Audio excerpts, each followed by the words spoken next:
नमस्ते दोस्तों, मैं आपकी होस्ट पारुल शर्मा। आज आपको बताऊंगी महाकुंभ के बारे में और आज मैं ले जाऊंगी आपको आपकी एक आध्यात्मिक यात्रा पर जिससे आपको घर बैठे ही होगा Let's go. मोक्ष प्राप्त। भारत की धरती पर हर 12 साल में एक ऐसा धार्मिक आयोजन होता है जिसे देखना और समझना दोनों ही अविस्मरणीय अनुभव हैं।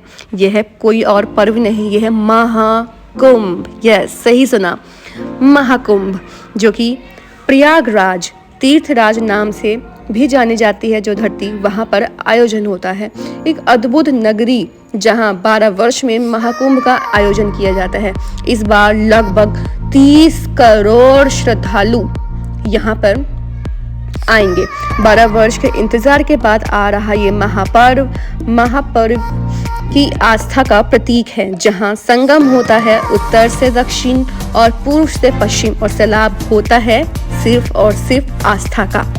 प्रयागराज जहां इतिहास, संस्कृति और आध्यात्मिकता का संगम है। यह भूमि न केवल विश्व प्रसिद्ध कुंभ मेले का घर है, बल्कि यह हिंदू धर्म की मुख्य नदी गंगा, यमुना, सरस्वती के मिलन स्थल के रूप में भी प्रतिष्ठित है। महाकुंभ का इतिहास भी बहुत पुराना है। यह आयोजन पहली बार 6वीं शताब्दी में आयोजित किया गया था। यहाँ इसमें गंगा नदी में नहाकर लोग अपने पापों को धोते हैं और जीवन में मोक्ष प्राप्त करते हैं। यह आध्यात्मिक जीवन को मजबूत करता है। यह एक ऐसा अवसर है भारत की विविधता, संस्कृति और परंपराओं को एक साथ देखा जा सकता है। इसका इतिहास इतना प्राचीन है कि इसका आयोजन धार्मिक ग्रंथों, विशेषकर महात्म्य और विष्णु पुराण में उल्लिखित है। विश्व प्रसिद्ध धार्मिक मेला भी इसे कहा जाता है, जहां जाने से लोगों के सभी पाप धुल जाते हैं। महाकुंभ का आयोजन निश्चित तिथियों पर किया जाता है, जो हिंदू पंचांग के अनुसार निर्धारित होती हैं, और इस दौरान लाखों श्रद्धालु पवित्र नदियों में स्नान करते हैं। यह सूर्य, चंद्रमा और गुरु की स्थिति को जानकर इन तिथियों को सुनिश्चित किया जाता है। महाकुंभ का आयोजन सिर्फ एक धार्मिक कृत्य नहीं, बल्कि एक अद्भुत सांस्कृतिक धरोहर भी है। यह एक समय है जब हम अपनी जड़ों से जुड़ने का प्रयास करते हैं और उस अद्भुत शक्ति को महसूस करते हैं जो पूरे संसार को अपनी शरण में लेती है। इस महाकुंभ का सबसे बड़ा संदेश है अखंडता और एकता। हजारों सालों में यह आयोजन भारत की विविधता में एकता का प्रतीक रहा है। महाकुंभ यह दर्शाता है कि चाहे हम किसी भी धर्म, संस्कृति या जाति से हों, सभी का अंततः एक ही लक्ष्य है, आत्मा की शुद्धि और मोक्ष। महाकुंभ का आयोजन न केवल एक धार्मिक यात्रा है, बल्कि यह हमें मानवता, भाईचारे और विश्व शांति का संदेश भी देता है। इस महाकुंभ में आने वाले हर व्यक्ति को एक अद्भुत अनुभव मिलता है, जो उनके जीवन को शांति और आंतरिक सुख से भर देता है। महाकुंभ के ऐतिहासिक महत्व बहुत अधिक है। यह आयोजन लोगों को आध्यात्मिक जीवन को मजबूत करने में मदद करता है और अपने जीवन को सकारात्मक दिशा में बदलने के लिए प्रेरित करता है। महाकुंभ की तैयारी बहुत बड़े पैमाने पर की जाती है। इसमें लाखों लोग भाग लेते हैं और इसके लिए बहुत बड़ी तैयारी की जाती है। लोगों के लिए खाने, पीने और रहने की सुनिश्चित व्यवस्था होती है। 2025 का यह महाकुंभ बेहद खास है। यह 12 साल बाद ही इलाहाबाद में आयोजित हो रहा है। इस महाकुंभ में न केवल भारत से बल्कि विदेशों से भी लोग भाग लेंगे और इसका आकर्षण सिर्फ धर्म ही नहीं बल्कि सांस्कृतिक और ऐतिहासिक दृष्टिकोण से भी होगा। इसका आयोजन 4 जगहों पर किया जाता है। प्रयागराज, जहाँ पे 3 नदियों का संगम होता है और हर 12 साल में इसका आयोजन किया जाता है। दूसरी जगह हरिद्वार, जहां पवित्र गंगा नदी के किनारे इसका आयोजन किया जाता है। यहाँ हर 6 साल में भी इसका आयोजन होता है, जिसे अर्ध कुंभ कहा जाता है।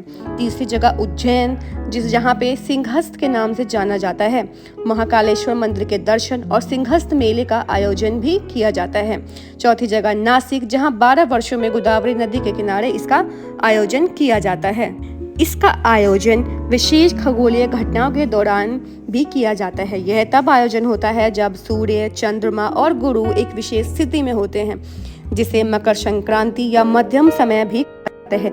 इस समय नदियों में स्नान करने से व्यक्ति की मानसिक और शारीरिक शुद्धि प्राप्त होती है। इस प्रकार महाकुंभ न केवल धार्मिक दृष्टि से बल्कि वैज्ञानिक दृष्टि से भी अत्यधिक महत्वपूर्ण है। इस महापर्व में बहुत बड़ा मेला भी आयोजित होता है, जहां विभिन्न धार्मिक, सांस्कृतिक और सामाजिक कार्यक्रम होते हैं। इस दौरान हरियाली, साधु संतों के प्रवचन और भारतीय कला व संस्कृति के विभिन्न रूप भी देखने को मिलते हैं। महाकुंभ में विशेष शाही स्नान भी होते हैं, जिनकी तिथियां यहाँ पर दे दी गई हैं। ये शाही स्नान अत्यधिक महत्वपूर्ण होते हैं। ये सबसे पहले और सबसे बड़े संतों द्वारा किया जाता है। उसके बाद श्रद्धालु इन नदियों में डुबकी लगाकर ये स्नान कर सकते हैं और ये स्नान भी एक महान आस्था का प्रतीक है। महाकुंभ में के आयोजन में समय समय पर बदलाव आए हैं और आज के समय में यह एक विशाल आयोजन बन चुका है। हर महाकुंभ के साथ प्रशासन और सरकार ने बेहतर व्यवस्था, स्वास्थ्य सेवाएं, जलापूर्ति, यातायात सुरक्षा और आपातकालीन सेवाएं सुनिश्चित की हैं। यह त्योहार भारत की धार्मिक, सांस्कृतिक और ऐतिहासिक धरोहर को सजोने का एक तरीका बन चुका है। महाकुंभ का आयोजन न केवल एक धार्मिक यात्रा है, बल्कि यह हमें मानवता, भाईचारे और विश्व शांति का संदेश भी देता है। इस महाकुंभ में आने वाले हर व्यक्ति को एक अद्भुत अनुभव मिलता है, जो उनके जीवन को शांति और आंतरिक सुख से भर देता है। महाकुंभ न सिर्फ धार्मिक मोक्ष के लिए है, बल्कि जिस जगह पे इसका आयोजन होता है, यह उस जगह की आर्थिक उन्नति के लिए भी अत्यधिक महत्वपूर्ण है। अब हम जानेंगे कि हम महाकुंभ इन 4 जगहों पर ही क्यों मनाते हैं और 12 साल बाद ही क्यों मनाते हैं। इस घटना के पीछे एक कहानी है, जो कि गरुड़ और विष्णु जी से संबंधित है।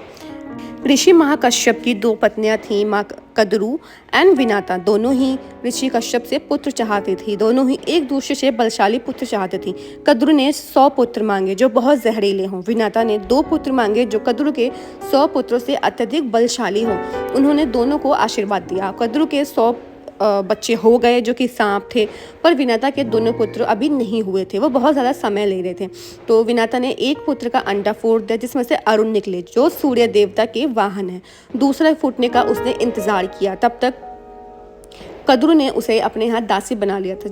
जब दूसरा अंडा फूटा तो उसमें से गरुड़ जी निकले। गरुड़ जी ने देखा कि उनकी माँ वहाँ पे बंदी है, तो उन्होंने पूछा, मैं इन्हें यहाँ से निकालने के लिए क्या करूँ। तो कद्रू और उनके बच्चों ने कहा कि तुम देवताओं से जाकर कलश लेके आओ, जो समुद्र मंथन के दौरान समुद्र से निकला था।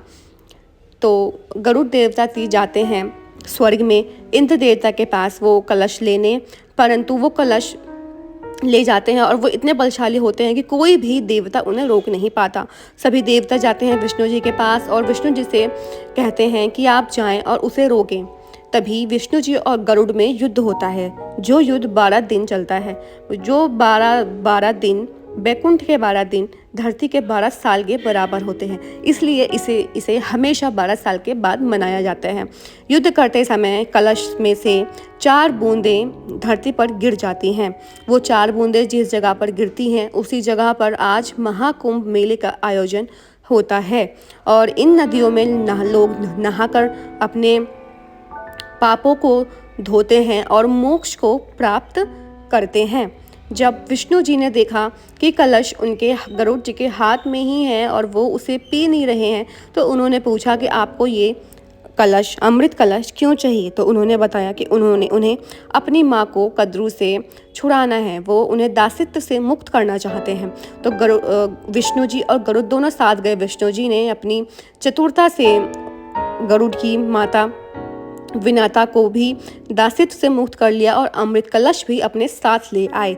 उस दौरान एक बूंद नीचे घास पर गिर गया था, जिसे कद्रू के साथ तो 100 के 100 बच्चों ने उसे चाटने लगे। उसे चाटने के कारण उनकी जो जीभ थी वो आगे से कट गई। इसलिए आज भी हम देखते हैं कि जो सांप की जो जीभ होती है वो आगे से कटी हुई होती है। इसका यही कारण है। और यही कारण है कि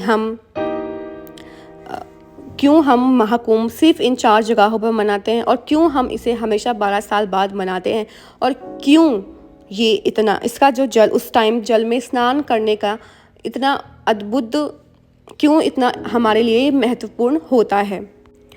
आप भी इस बार महाकुंभ जरूर जाएं और अपने किए गए पापों को इसी जन्म में धोएं, ताकि आप भी मोक्ष को प्राप्त करें और स्वर्ग की प्राप्ति हो।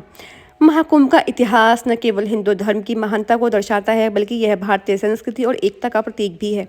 यह एक ऐसा आयोजन है जो हर बार लाखों लोगों को एकत्र करता है, उन्हें पापों से मुक्त करता है, एक साथ एकता, भक्ति और शुद्धता के मार्ग पर चलने का अवसर प्रदान करता है। महाकुंभ का आयोजन न केवल भारत के भीतर बल्कि पूरी दुनिया में प्रसिद्ध है।